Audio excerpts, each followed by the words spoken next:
기도하겠습니다. 은혜가 풍성하신 하나님 감사합니다. 오늘도 새로운 한 주의 첫날 새벽 첫 시간을 주님 앞에 드릴 수 있도록 건강을 주시고 저희들을 인도하여 주셔서 감사합니다. 오늘도 성령의 검 하나님의 말씀이라는 이 귀한 영적 무기를 저희들이 갖추는데 꼭 필요한 하나님의 말씀 잘 배우게 하시고 믿음으로 영적 전투에서 승리하게 하여 주시옵소서. 감사하며 예수님의 이름으로 기도합니다. 아멘. 네, 자 오늘은 4월 27일 월요일 새벽 기도입니다. 성령의 검 두 번째 말씀 전하는데요. 에베소서 6장 17절 제가 읽어드리겠습니다. 그리고 구원의 투구를 받고 성령의 검 곧 하나님의 말씀을 받으십시오. 아멘. 자, 우리가 이 성령의 검, 하나님의 말씀을 사용할 때 일반적으로 어떤 일이 일어날까요? 첫째, 구원입니다. 구원의 역사가 일어납니다. 자, 로마서 1장 16절 말씀 이렇게 말하고 있습니다. 나는 복음을 부끄러워하지 않습니다. 이 복음은 유대 사람을 비롯하여 그리스 사람에게 이르기까지 모든 믿는 사람을 구원하는 하나님의 능력입니다. 라고 했습니다. 성경과 복음은 구원하는 능력입니다. 우리가 이 검을 휘두르면 사람들이 구원받을 것입니다. 말 그대로 이 검을 사용해서 어둠의 왕국에서 우리는 영혼들을 끌어내게 될 것입니다. 이 검으로 우리들은 사탄의 지배권을 단번에 가를 수가 있습니다. 강력한 무기인 것이죠. 두 번째로 일반적으로 이 하나님의 말씀이라는 검을 사용하면 심판과 판단에 우리가 사용할 수 있습니다. 히브리서 4장 12절 말씀 이렇게 말씀합니다. 하나님의 말씀은 살아있고 힘이 있어서 어떤 양날 칼보다도 더 날카롭습니다. 그래서 사람 속을 꿰뚫어 혼과 영을 갈라내고 관절과 골수를 갈라놓기까지 하며 마음에 품은 생각과 의도를 밝혀냅니다. 라고요.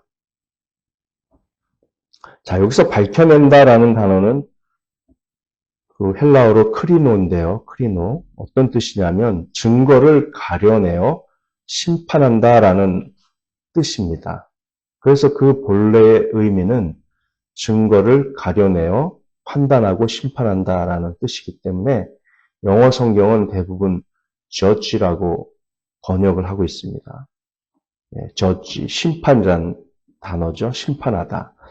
하나님의 말씀은 이렇게 사람들을 심판하고 판단하는 도구가 됩니다. 우리가 성경 말씀을 가지고 상담을 해주고 가르치고 또 설교도 하고 이렇게 하면요. 그 말씀은 사람들의 삶에 하나님의 심판과 선악에 대한 판단을 가져옵니다. 그리고 하나님의 말씀의 권위라는 저울 위에 그들의 삶을 올려놓고 스스로 저울질하게 하여서 그들에게 자신의 죄악된 본성의 사실이나 실체를 보게 해줍니다. 그래서 히브리서 4장 13절 그 다음 구절에서는 그 이유를 이렇게 설명합니다. 하나님 앞에는 아무 피조물도 숨겨진 것이 없고 모든 것이 그의 눈앞에 벌거숭이로 드러나 있습니다. 우리는 그의 앞에 모든 것을 드러내 놓아야 합니다. 이처럼 하나님의 말씀은 어둠의 왕국에서 영혼들을 구원하는 칼처럼 다가오고요. 또한 하나님의 말씀은 사람들의 마음을 꿰뚫고 갈라놓고 증거를 가려내며 거룩하신 하나님 앞에서 그들 자신의 죄와 죄책감을 드러내는 칼처럼 다가옵니다. 강력한 무기입니다. 하나님의 말씀은 너무나 강력하여 오류로 가득한 생각과 인생의 상황 속에 정확한 진리와 하나님의 판단력을 가져올 수 있습니다. 그 말씀은 너무나 강력하여 슬픔 속에 기쁨을 가져올 수 있습니다. 말씀은 너무나도 강력하여 어둠 속에 빛을 비추고 길을 보여줍니다. 그 말씀은 너무나 강력하여 정체된 상태를 성장으로 바꿉니다. 그리고 미성숙한 사람을 성숙하게 만듭니다. 이것이 바로 우리가 손에 쥐고 있는 것, 곧 성령의 검입니다. 이 모든 것이 공격용 무기로도 사용될 수 있고 방어용 무기로도 사용될 수 있는 하나님의 말씀, 성령의 검입니다. 자, 이 성령의 검, 하나님의 말씀의 방어 능력에 대해서 이야기를 해보겠습니다. 먼저 방어 능력입니다. 자, 누군가 전쟁에서 칼을 사용하는 것을 영화나 드라마에서 보신 적이 있다면 칼이 휘둘러서 타격을 하는 것만큼이나 상대방의 타격을 막는 데에도 사용된다는 것을 아실 것입니다. 칼을 사용하는 사람은 적의 공격으로부터 자신을 방어하기 위해 칼날도 쓰지만 이 칼날끼리 부딪히면 이렇게 딱 멈추잖아요. 그러면 힘겨루기가 시작되죠. 그때 이 손잡이, 이 손을 감싸는 그 손잡이 부분도 함께 사용합니다. 네, 그렇죠? 그리고 하나님의 말씀을 그 방어적으로 사용한다는 것은 굉장히 중요한데요. 사탄은 여러 가지 유혹으로 또 두려움 같은 생각이나 이런 것들로 우리를 공격하려고 옵니다. 그래서 영적으로 좀 예민한 사람들은 꿈을 자주 꾸죠. 가위 눌리는 꿈, 귀신 꿈, 죽은 사람들의 꿈, 이런 걸 꿈을 꾸면 굉장히 찝찝하니까 가위 눌리고 그런데 그런 게 전혀 없는 사람이라 할지라도 이 사탄의 유혹, 여러 가지 생각을 주입하고 감정을 뒤흔들어 놓고 이런 것들로 공격합니다. 그럴 때마다 다른 사람을 통해서도 공격이 들어오고요. 환경을 통해서도 공격이 들어오고. 그럴 때 우리는 하나님의 말씀을 올바르게 사용함으로써 사탄의 공격을 막아야 하고 또 우리는 막아낼 수 있습니다. 예를 들어서 마태복음 4장과 누가복음 4장에서는 우리 예수님께서 친히 모범을 보여주셨거든요. 사탄이 3번이나 예수님께 다가와서 3가지 직접적인 유혹으로 공격을 했습니다. 첫 번째는 하나님을 신뢰하지 말고 돌을 빵으로 만들어서 하나님이 당신의 필요를 채워주실 때까지 기다리지 말고 스스로 해결하라는 그런 유혹이었습니다. 그러자 예수님께서는 신명기 8장 4절에서 그 유혹과 정확히 관련된 성경 구절을 인용하셔서 대답하셨죠.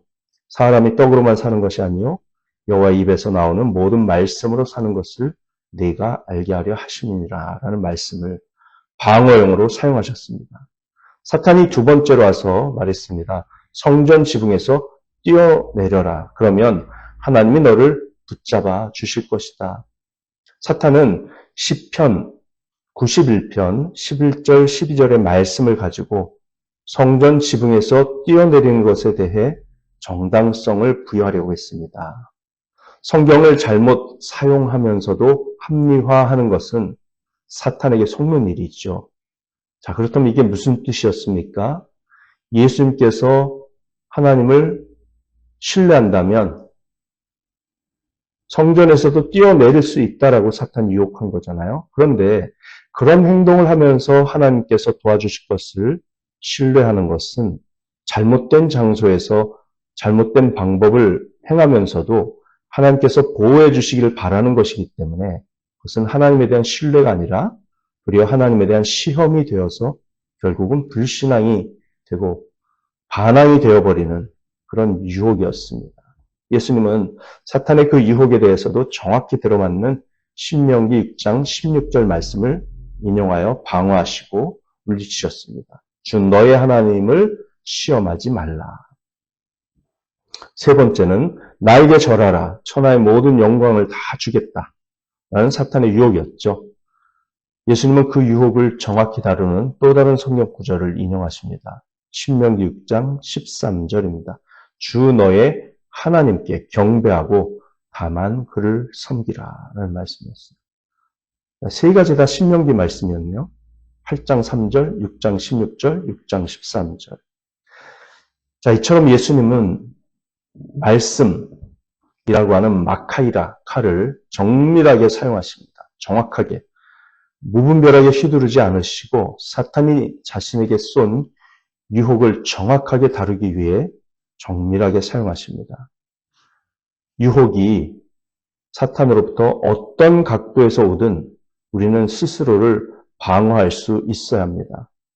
성경을 가지고 교회에서 우리가 성경을 배우고 성경도 개인적으로 읽고 또 설교도 듣고 그렇게 하지만 그 말씀의 사용 원리를 잘 알지 못해서 어느 순간 사탄의 공격을 막아내지 못하는 경우가 있습니다.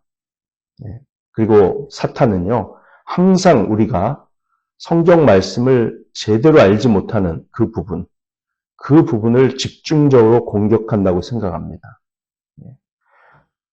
그렇기 때문에 우리는 말씀을 정말 잘 알아야 되는데요. 어떤 일이 막 터지고 문제가 심각해진 상태에서 그리스도인과 이제 상담을 하다 보면요. 가끔 그런 말을 하는 것을 듣습니다. 아니, 성경에 이런 말씀도 있었어요. 제가 이걸 알았다면 절대 그러지 않았을 텐데요. 네, 이렇게 말하는 걸 봅니다. 이제 젊은이들 중에 특별히 많죠. 네. 그러니까 성경 말씀을 정확하게 알았더라면 처하지 않았을 상황에 스스로를 빠뜨리게 된 것이죠.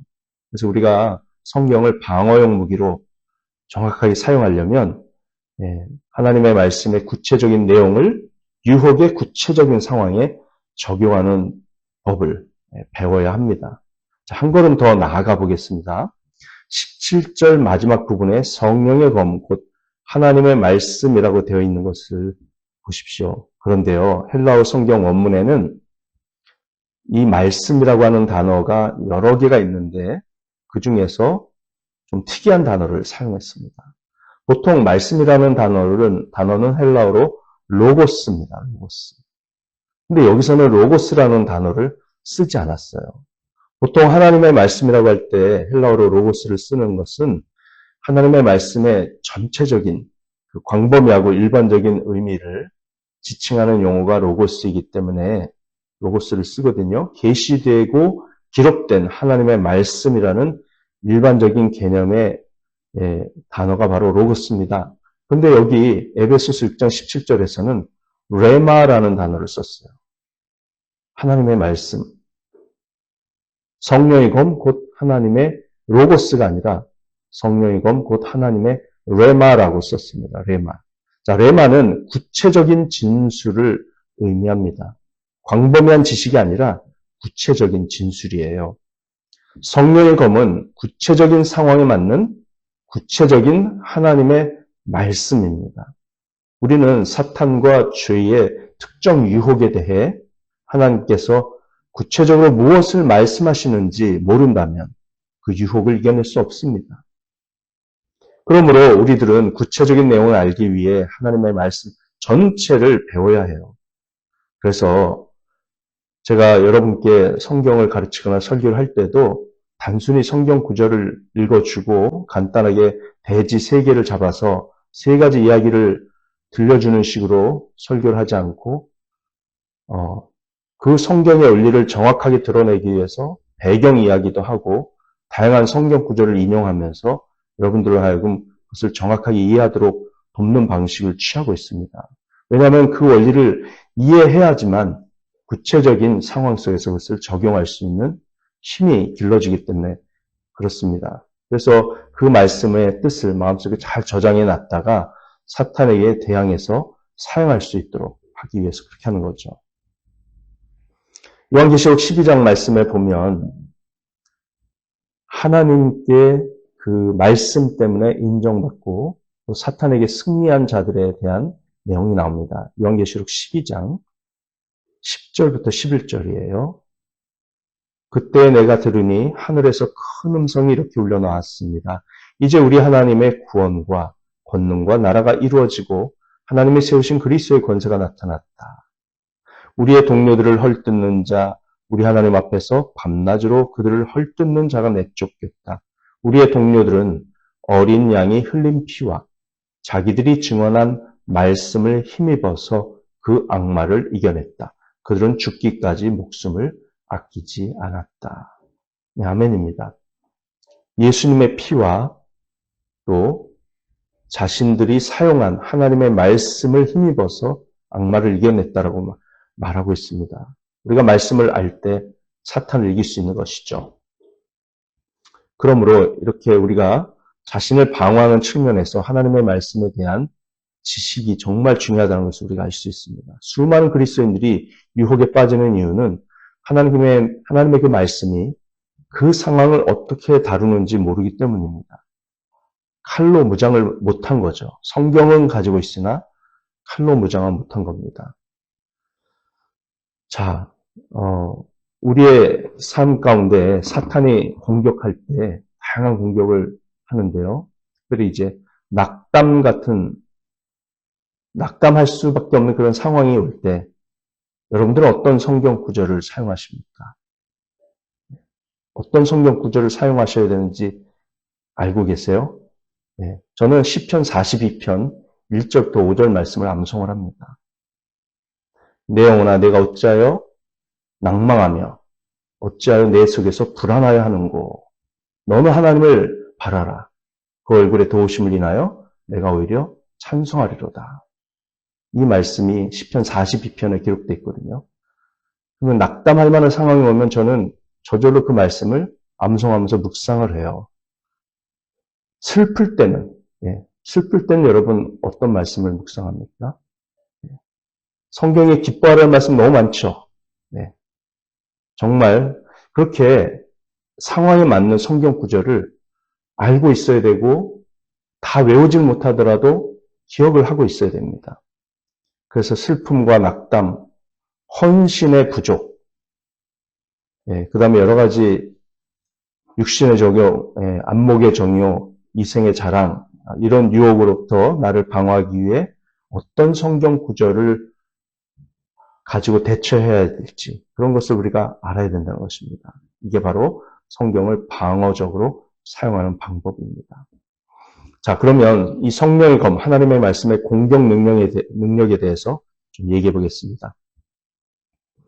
하나님의 말씀을 가지고 사탄의 세력을 공격하는 것은 정말 신나는 일이죠.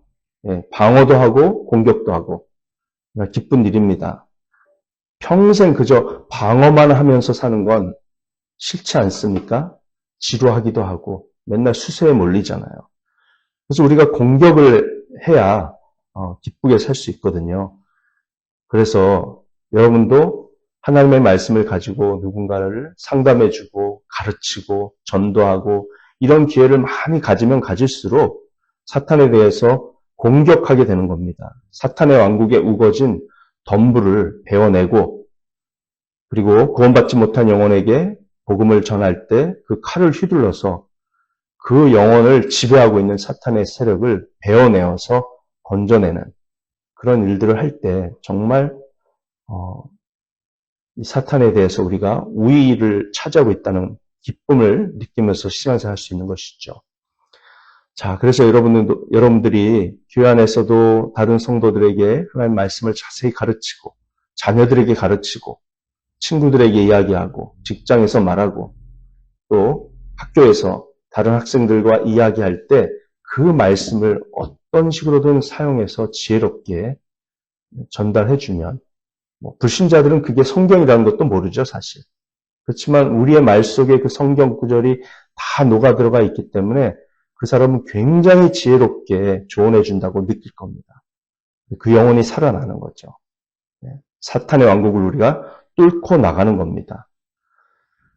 우리는 우리 사회의 어떤 문제에 대해서 혼란스러워하는 사람들을 발견합니다.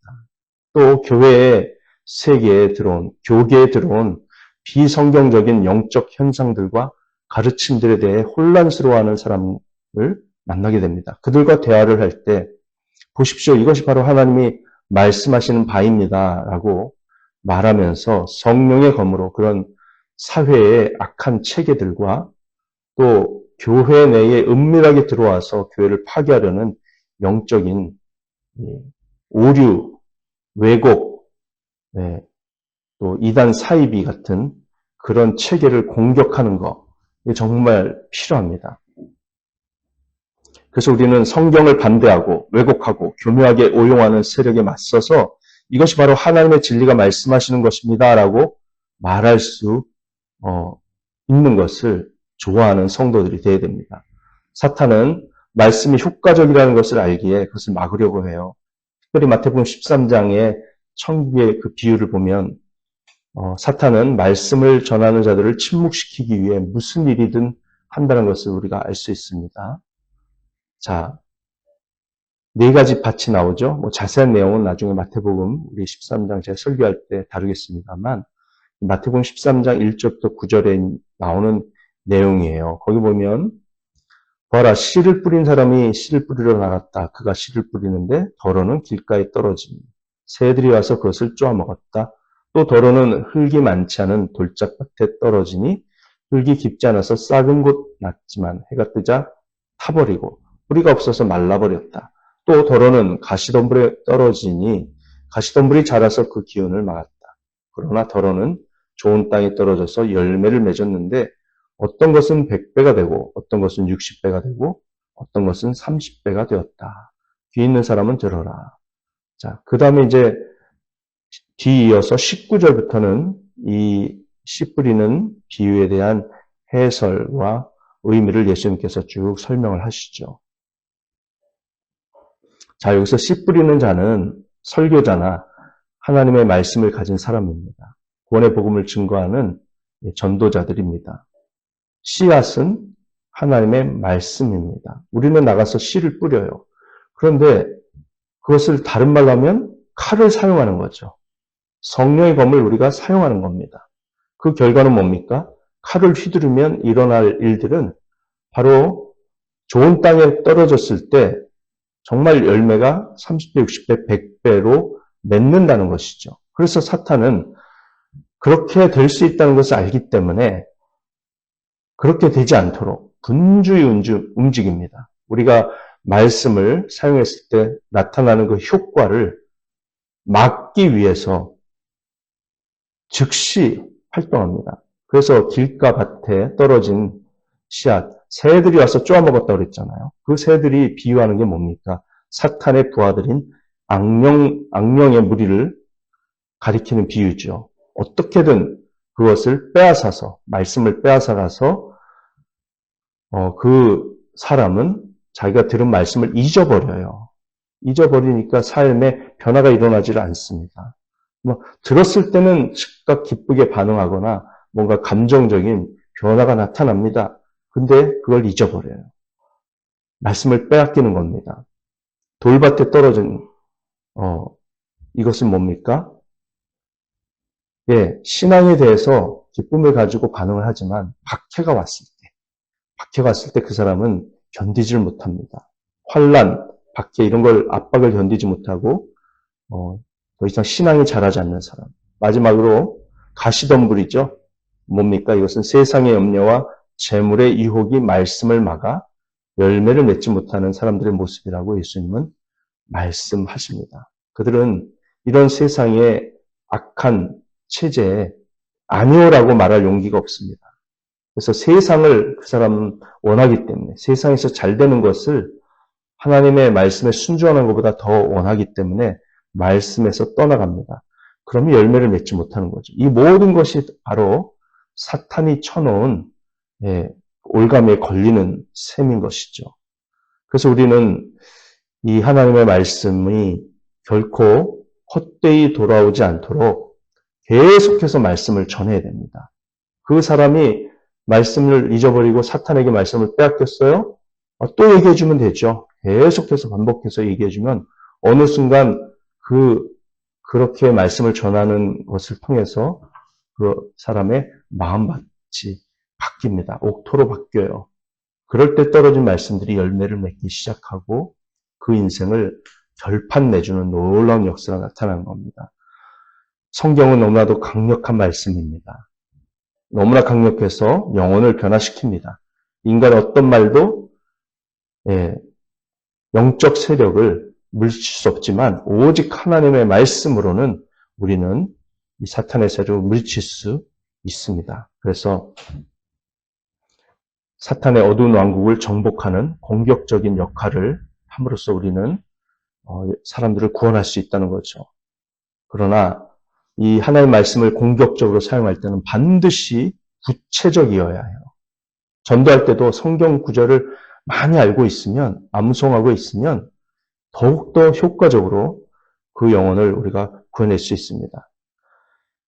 말씀을 공격적으로 사용하는 성도들이 많아질 때 하나님의 통치와 다스림이 우리 교회를 통해 그리고 여러분들의 인간관계를 통해 삶을 통해 점점 퍼져 나가게 됩니다. 그런 소식을 듣는 것은 너무나도 기쁘고 신나고 흥분되고 감격스러운 것이죠. 하나님의 승리의 소식이 여기저기서 들리게 됩니다. 우리는 그것을 평생의 과업과 목적으로 삼아야 됩니다. 사도행전 말씀을 보면 그러한 말씀의 능력 때문에 점점 은혜가 퍼져나가는 현상을 누가가 이렇게 여러 군데서 표현했어요. 제가 내일 이어서 하겠습니다만 오늘은 세 구절만 소개하겠습니다. 사도행전 2장 47절 하나님을 찬양하였다. 그래서 그들은 모든 사람에게서 호감을 샀다. 주님께서는 구원받는 사람을 날마다 더하여 주셨다라고 말합니다. 그냥 모일 때마다 성경을 공부하고 기도하고 교제하고 그렇게 말씀을 중심으로 신앙생활을 하니까 구원받는 사람이 날마다 더해졌다고 그랬습니다. 사도행전 6장 7절 하나님의 말씀이 계속 퍼져나가서 예루살렘에 있는 제자들의 수가 부쩍 늘어가고 제사장들 가운데서도 이 믿음에 순종하는 사람들이 많았다. 사도행전 9장 31절 그러는 동안에 교회는 유대와 갈릴리와 사마리아와 온 지역에 걸쳐서 평화를 누리면서 튼튼히 서갔고 주님을 두려워하는 마음과 성령의 위로로 정진해서 그 수가 점점 늘어갔다. 성도들의 수가 점점 늘어갔다. 이렇게 말하고 있습니다. 여기 보세요. 유대, 갈릴리, 사마리아, 온 지역. 사도행전 1장 8절이 이미 성취되고 있죠. 성령이 너에게 마시면 너희가 권능을 받고 예루살렘과 온 유대와 사마리아 땅끝까지라고 그랬잖아요. 근데 아까 예루살렘은 벌써 나왔잖아요. 예루살렘에 있는 제자들의 수가 부쩍 늘어가고 이제 유대, 갈릴리, 사마리아 온 지역에 걸쳐서 그 다음에 이제 사도행전 13장으로 넘어가면 드디어 안디옥 교회를 통해서 선교사가 파송되고 그렇게 복음이 퍼져나가는 겁니다. 아이노모리 교회를 하나님께서 세우신 거룩한 목적이 있겠죠. 우리는 여기서 이 카시아 지역에서 더 많은 제자들의 수를 확보해야 되고요. 그러려면 말씀의 검을 우리는 효과 있게 사용할 수 있어야 됩니다. 그리고 교회를 개척해야죠. 일본 전역에 교회를 개척하고 선교사도 파송하고 그런 놀라운 사명을 위해서 저희가 무슨 돈을 헌금하고 무슨 프로젝트를 꾸미고 그렇게 할 필요가 없습니다. 그냥 매일매일 우리가 이렇게 주님 말씀에 붙들려 살아가는 기쁨을 누리면서 말씀의 검을 계속 휘두르다 보면 결국은 그런 열매를 맺게 되는 줄 전 믿습니다. 기도하시겠습니다. 할렐루야. 아버지 하나님 감사합니다. 저희들에게 이 성령의 검, 레마, 하나님의 말씀, 정말 구체적인 상황에 구체적으로 적용할 수 있는 놀라운 말씀들을 허락하여 주셔서 감사합니다. 우리가 특정 유혹에 대항하여 성경 구절을 사용할 수 있는 지혜와 능력을 갖출 수 있도록 은혜를 더하여 주시고 오늘도 특정 상황에 대처하여 방어도 하고 공격도 할 수 있는 믿음의 승리가 있도록 주님 우리를 축복해 주시옵소서. 감사하며 예수님의 이름으로 기도합니다. 아멘. 사랑하고 축복합니다. 오늘도 복된 하루 되시기 바랍니다. 기도하는 시간 갖겠습니다.